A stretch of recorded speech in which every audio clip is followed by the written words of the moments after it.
That was University of Wisconsin professor Kevin Barrett, who has recently drawn criticism for plans to teach an Islamic studies course next fall that will incorporate conspiracy theories that the U.S. government was involved in the events of September 11th. Professor Barrett joins us now. Professor, can you give us the context within which you teach this? Okay, what you've just seen here is he used a nonverbal gesture with his hands and an outward motion to kind of scatter his thinking, and then swayed both of his hands over to his left shoulder, which would give the subconscious impression of being far to the left, and also kind of distracts his thinking a little bit. So that's what he's doing. That's why his hands are all over the place, and then they swing over to his left shoulder to send the subconscious message that he is an extremist, a left-winger. Okay? Can you give us the context within which you teach this? Well, yeah, sure. I'm teaching an introductory course on Islam, and I think it's really important to cover these contemporary political issues, and one of them is, of course, the so-called war on terror. Now, the fact is that the great majority of the world's Muslims believe that 9/11 was an inside job. But that's your opinion, right? Again, manipulation is all about timing and redirecting and trying to take control of somebody when they're speaking. Here, you see a great example of that by saying that's your opinion, even though he just stated there's a vast number of people that are waking up, even though he specifies the Muslim community. That's not true. It's all over the world. So the journalist's responsibility to misdirect his thinking and to mislead you is to follow up and say, but that's your opinion, even though he stated that it wasn't just his opinion. But it doesn't matter, because people believe what they hear from newscasters. They take in the barrage of words, and the newscaster here understands that. So if he says that, he plants that seed. Now, the fact is that the great majority of the world's Muslims believe that 9/11 was an inside job. But that's your opinion, right? Well, no, that's your opinion that there was an inside job. Well, after studying the evidence pretty intensively for 2.5 years, I am convinced that 9/11 was, in fact, an inside job. And are students required to regurgitate that in some way in order to do well in your class? Again, more manipulation. I'm sure you caught that. Even though this very system of the world creates people to regurgitate, they will often accuse people of doing the things that they do. That's just part of it, okay? So by saying our students required to regurgitate that gives the subconscious impression that he is controlling their minds and not teaching them to think, when in actuality, to be able to see through the media, to be able to see what is going on, is not regurgitation.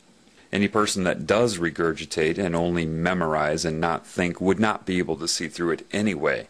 It doesn't matter. This is reverse psychology. This is just not even that. It's just manipulation. It's just name calling. It's I'm rubber, you're glue. Again, this is a way that he disrupts the guy's thinking with petty comments like that. He knows that this type of person would never want anybody to regurgitate anything, because that doesn't allow them to learn to think. Doesn't matter. If there's an audience to this, he plants that seed again. Well, after studying the evidence pretty intensively for 2.5 years, I am convinced that 9/11 was, in fact, an inside job. And are students required to regurgitate that in some way in order to do well in your class? That's ridiculous. No, I'm not interested in making students regurgitate anything. All right, Mr. Barrett, Sean Hannity here. Do you really believe that 9/11 was an inside job? Okay, Sean Hannity. I never watched Fox News before, but within seconds of seeing this guy, you can just see that he is a snake. At least he is currently conducting himself as such. Now, this is pretty basic what he's doing. He's not giving eye contact. He's pretending to be bored with the guy's very presence. And this is a way to discredit him that way, as if he's just some sort of gnat and not even worth considering, and that's why he's purposely looking down and acting bored when he talks to him. Secondly, he uses the word believe. Do you really believe? To believe is not to know, and that's why he's stressing that. And again, you're going to start to see extreme manipulation from this Mr. Hannity. All right, Mr. Barrett, Sean Hannity here. Do you really believe that 9/11 was an inside job, not just 9/11, but Madrid and Bali and the Zarqawi operation? Well, you know, actually... hang on a second. Okay. All right, so what he does is he tries to take control of this conversation right away. He insinuates something, and the professor was smart enough to catch what he was saying, and then when he tried to respond to that, he interrupts him to take control. Now, notice, and I'll point this out in a little bit, when he puts his hand up in the OK sign, you're about to learn what that really means and what they use it for. But for now, just understand that that's how they'll do it. They'll insult you while they speak and try to continue speaking before you can actually reply to it. And therefore, it makes the professor look nuts. You know what I mean? Because if people don't catch this neuro-linguistic programming, if they don't catch the manipulation, which is comprises the majority of the audience anyway. Nevertheless, if they don't catch it, then he can do that. He can take those cheap shots, and when the professor tries to correct those, then he interrupts him, says, hey, hold on, and then tries to make him look rude for interrupting and take control over him and disrupt his thinking at the same time. Well, actually... hang on a second. Do you believe personally that these are inside jobs, yes or no? It's not quite that simple. Okay, believe personally, that's another way to plant that into your psyche, that it is just he that believes this, and then he uses the yes or no trap, because that is, again, misleading if you can't see that. The way he twisted around that question would not allow the professor to be able to give a yes or no answer, because he injected manipulation into the question itself. So, when the professor tries to say that, of course, then it puts him under pressure. The professor is smart enough to catch that, and it isn't that simple, and he understands. The professor knew, of course, what I'm telling you right now. However, time is ticking. He only has so much time on the air, and their job is to disrupt his thinking as much as possible and make as many hidden accusations as they can and as many subconscious embeds into how to perceive the professor as they can in the short amount of time that he's on the air, and that's their only job, is to discredit and disrupt. Okay? But he did catch it. Now he has to respond to that rather than being able to say anything that matters. And that's what they do. Another good person at this is Stephen Colbert. If you watch Stephen Colbert with any of his interviews, his whole job is to discredit and disrupt. That's what he does, and you keep it moving. It's very, very petty, but these are the people that you allow to run you, okay? So know that, and that's what's going on right here. Yes or no? It's not quite that simple. I do know, I don't believe, I know that 9/11 was an inside job. Professor Stephen Jones has found residue of thermate on the steel samples from the World Trade Center. We now know that it was taken down in a controlled demolition. All right, so you believe that the buildings came down in a controlled demolition? Okay, so the professor did a really good job of identifying his manipulation by saying, I don't believe, I know.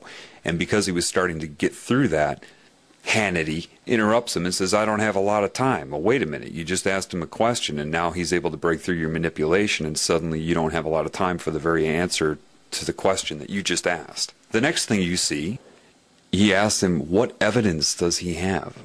And he interrupted him giving the evidence to ask him what evidence he has. Why? Of course, he's not interested in hearing the evidence or anybody else hearing it. He's interested in interrupting him and planting another embed into the psyche that what he happens to be saying right now is somehow not evidence.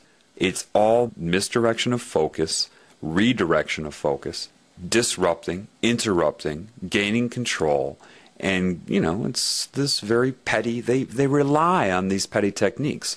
Now, at the end of this, he does something that a lot of you probably aren't aware of. He does a hand gesture. He takes both of his hands and he puts them up in front of his head and then pulls them down. And he pretends he's talking about the buildings falling down. What that is I don't know what they would term it. I'm just intuitive. I'm perceptive. I can see what they're doing. That's sorcery.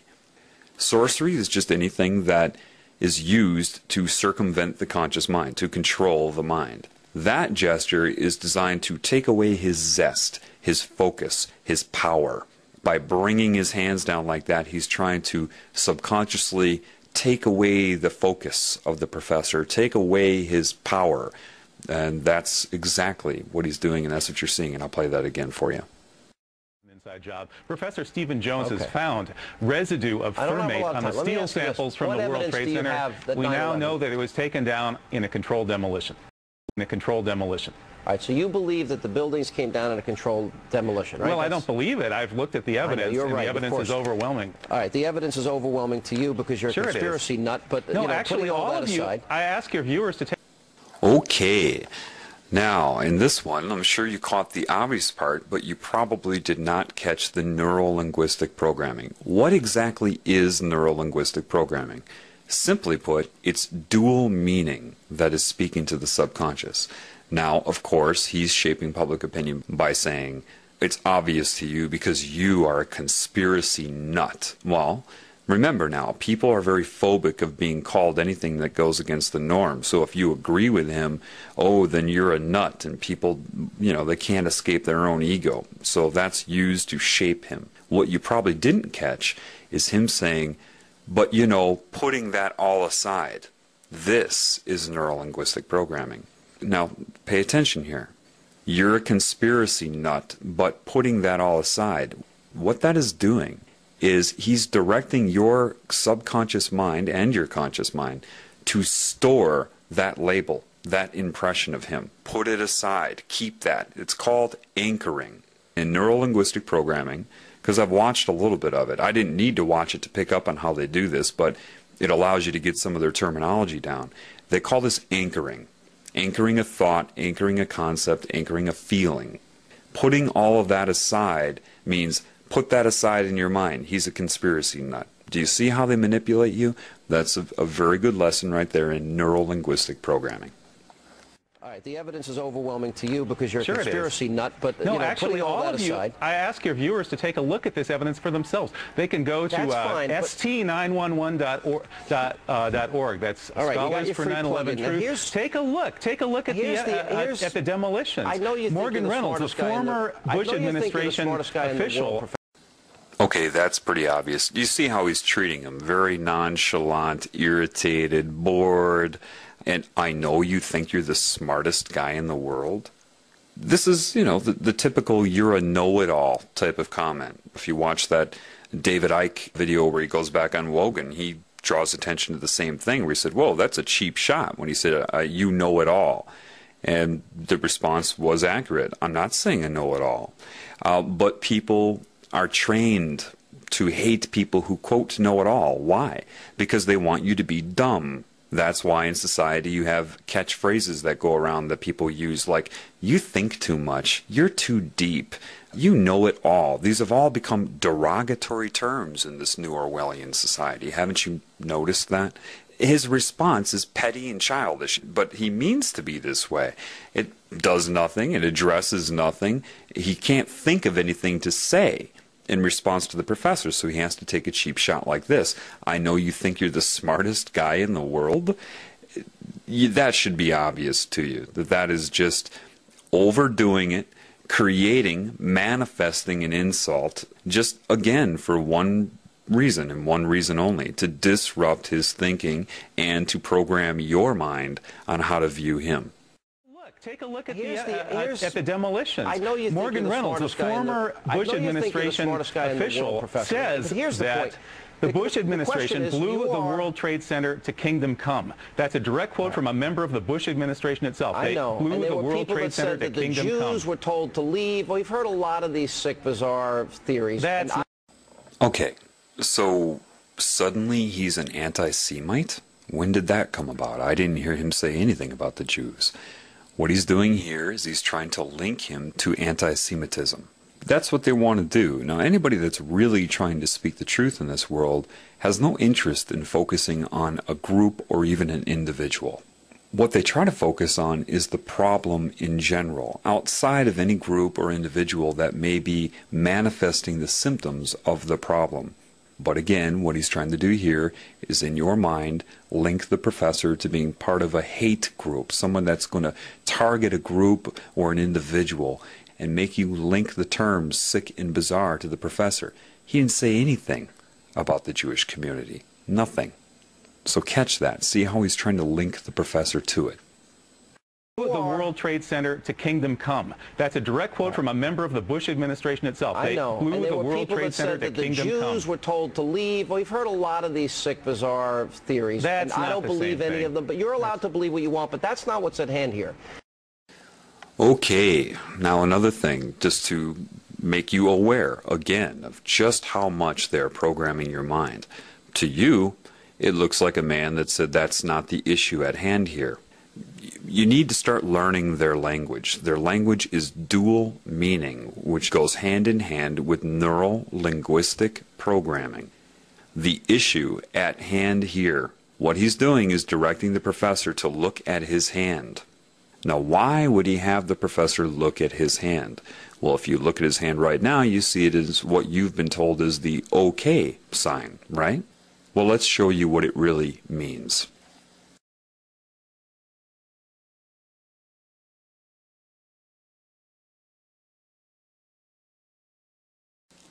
The OK symbol, as you see right here, means 666.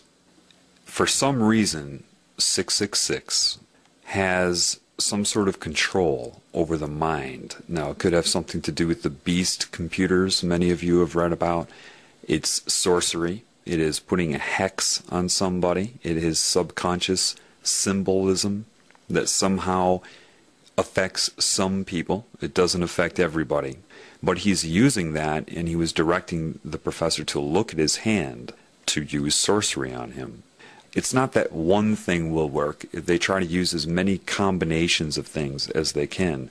But that is a symbol, and it means 666, and that is why he told him to look at his hand, or the issue at hand here told his mind subconsciously to look at his hand. Do you see? And that is what just occurred there. That's not what's at hand here.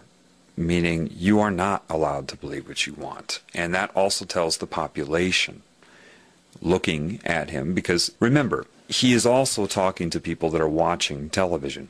And so they are also instructed to look at his hand subconsciously or take notice of it subconsciously.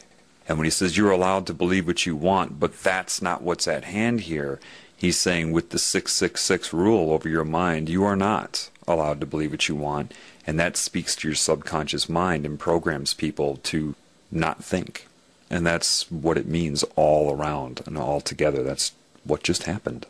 Of them, but you're allowed to believe what you want, but that's not what's at hand here. The issue is whether or not science. You, with your bizarre theories, are the best. I think you have the bizarre theory. You think it was 19 bucks? Hang on a second.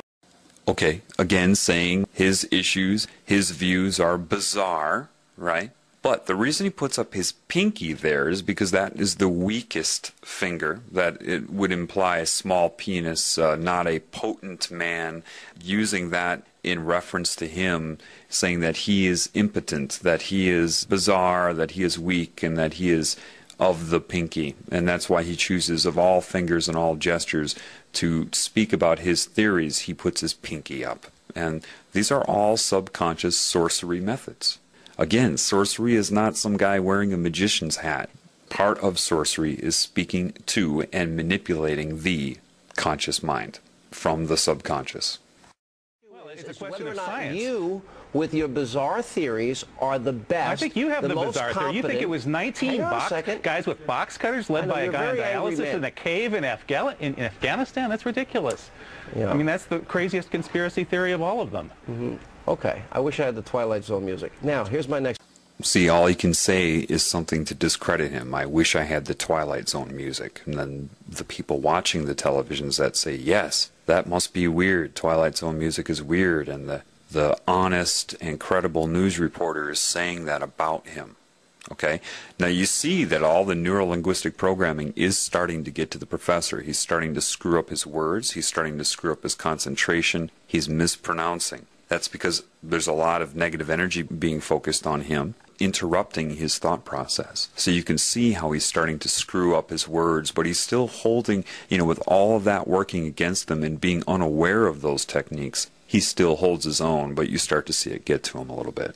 Yeah. I mean, that's the craziest conspiracy theory of all of them. Mm-hmm. Okay, I wish I had the Twilight Zone music. Now, here's my next question. The issue that is at hand here, you're entitled to have your opinion. I don't really care what you believe. But if we're talking about a captive group of students in a class... Again, making a bored face as if he's nothing. He's the pinky. He's lower than low. I really don't care what you believe. But if we're talking about a captive group of students... Okay, first he said that They implied that he wants his students to regurgitate. Now he's holding them captive, which goes hand in hand with what? Terrorism, hostages. He's subconsciously painting this professor to be what? A terrorist. So not only have they discredited him, but people are already getting in their minds that with this neuro-linguistic programming, now you understand what neuro-linguistic programming is. Neural, brain, linguistic, speech, programming the brain with speech via the subconscious. Dual meaning. I don't really care what you believe, but if we're talking about a captive group of students in a classroom, the question we've got to captive. Hang on a second. Well, they're sitting in your classroom, and you have a position of authority. I'm wondering, the question is whether or not you're the most competent to teach them. And most people think you're a nut. Now, this one should be obvious. Isn't he a person that's in a position of authority? And isn't he about as incompetent as you can get as far as love and honesty and caring about other life forms? Yet he turns it around because people believe what they hear and what they read. So if he says it first, and that's a big part of this, is trying to say things first before somebody else can say something, then it seems like they will always be on the defensive. And that's the whole point, is to keep the professor on the defensive. All right? And saying that he is detrimental to his students, when the truth is Fox News is incredibly detrimental to you, just in this short clip I'm showing you here, and people are watching this all day long. And most people think you're a nut. Most people think your views are not even worth listening to. We just had a poll here in Madison, and we found that 90% of the respondents at Channel 3000 poll said that I should be allowed to teach. Only 10% said I shouldn't. That's the question. And 60%, I don't think what your views are. agreed with me about the questions I'm raising about 9/11. 60% of the respondents. I think you're in the minority. Right to speak. I don't think this is the proper forum, though, for people that hold extremist views like yourself. Okay, first of all, when he says no, like that, what he's doing is he's programming the television viewers' collective consciousness to disregard the results of that poll. He says no, and then your mind says no to the information he just gave. These are just little tricks he slips in there. And most people think he's a nut. What? But see, people watch that, of course, and they store that in their mind as fact. Of course, most people do not think he is a nut. But if he says that, he programs anybody watching this television program, hint, hint, that everybody thinks he's a nut. So I will too, to fit in. Where did he get that number? How does he know most people think that he's a nut? Think about it. They don't. He just says it. And then the professor has to respond to that. He's totally disrupting the whole interview. So it appears to people, because time is moving by, that there's actually an interview going on here. But it's not. It's only about disrupting and discrediting and programming your opinion. Okay, first of all, I used to live in Madison, Wisconsin, and I can tell you that people did not think that he was crazy. It was the television that began to program people to think that he was crazy. Again, now, extremist views like yourself. Now, they already set the stage in your mind, or the viewer's mind, before he brought that up in the beginning, when that first reporter took his hands and whipped him over to the left side of his shoulder to subconsciously say that he's an extreme leftist. He's on the extreme left. So now they're reinforcing that, telling you to believe that he is extremist, that these are extreme things. Well, Fox is 666. Look, I mean, just look what they're doing. Look what I'm pointing out to you. Once you start to understand the dual meaning of neuro-linguistic programming, things become crystal clear to you. About the questions I'm raising about 9/11, 60% of the respondents. I think you're in the minority. Right to speak. I don't think this is the proper forum, though, for people that hold extremist views like yourself. Reasonable you guys are extremists. Reasonable people. Now notice what he did there. He took his hands and he gestured them towards himself and said reasonable people while pointing to himself. Therefore, your subconscious and your conscious mind is shaped to see Sean Hannity as the reasonable person. They're always using gestures against you in coordination with dual meaning in things they say and direct meaning. So again, reasonable people, all he has to do is point to himself, and that's a subtle, nonverbal gesture to make you associate being reasonable with Sean Hannity's point of view. He's programming your mind. So now after you have associated being reasonable with Sean Hannity, and when he says people think, he points out or opens his hand, so you are to think. See, reasonable people, he points to himself and then opens it up to you, think. You shouldn't be allowed to teach this class. We can do a better job. People will be programmed by that. Reasonable no, you guys are extremists. Fox News is the biggest bunch of extremists on the planet. But reasonable people see you as an extremist, and I don't think you're the most appropriate guy to teach that class. My guess I don't think you're the most appropriate guy to be on the airwaves spewing your venom. And the professor got it right. You can see the look on his face. He says, spewing your venom. That's exactly what he's doing. The problem is that you can't get all of this out in an interview. For example, say I was on an interview like this. They would be doing all the same things to me. All I would be doing is calling attention to everything he's doing, and then he would sit there and argue with me. Nothing would ever get discussed. This is how they take advantage of people. Look how long it's taken me. Do you know this clip is only like 2 minutes long, normally? But just to describe 2 very short minutes of media to you, look how long this is taking. That's the problem. That's why I haven't done it before, because I can sit here and explain it to you, but you need to open up your eyes so you can see it for yourself, because it all happens way too quickly. If you try to explain something that happens in a 3-second period, if you're not educated on that, if you're not aware of it, it will go by way too fast before you can bring somebody up to speed to understand what's going on.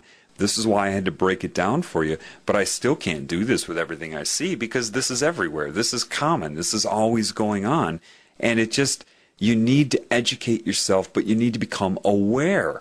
Again, dual meaning, neuro-linguistic programming, gesturing, association of concepts and beliefs to link them, anchor them in your mind, to misdirect your perception, your beliefs, and your ability to perceive reality in general. Class, my guess I don't think you're the most appropriate guy to be on the airwaves spewing your venom throughout this country. I think you guys should be taken off the airwaves because you are the guys who are... We don't want to silence anybody. You teach and we'll do Hannity and Combs. Thank you, Professor. Coming up, we'll have a... We don't want to silence anybody. That's exactly what they have just done. Though you heard a lot of speaking going on, nothing was able to get out into the open. They completely took control of this poor man. And he's brave, okay, to get out there, lose his job, and to speak the truth.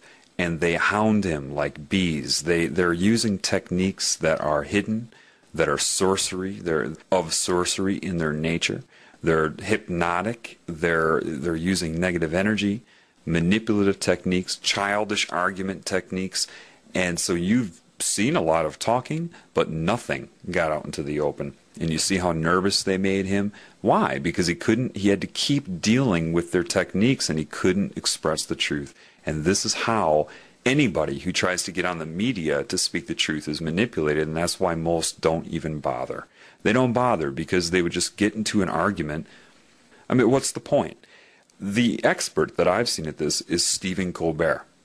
He was one of the biggest disinformation agents out there. He'll get somebody in for an interview and just completely distract, disrupt, discredit, and there is no interview. That's what I call Stephen Colbert's interviews. They're not interviews. They're Stephen Colbert using techniques to distract and discombobulate, basically.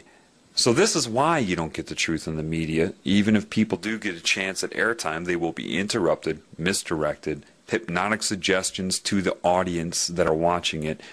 You just can't. People that know the truth won't even try. They won't even try to go on the mainstream media, and people that do, it ends up like this. So until that is addressed, then nothing will ever be told on mainstream media. But what you can learn from this, don't watch TV. Okay? I hope this helps.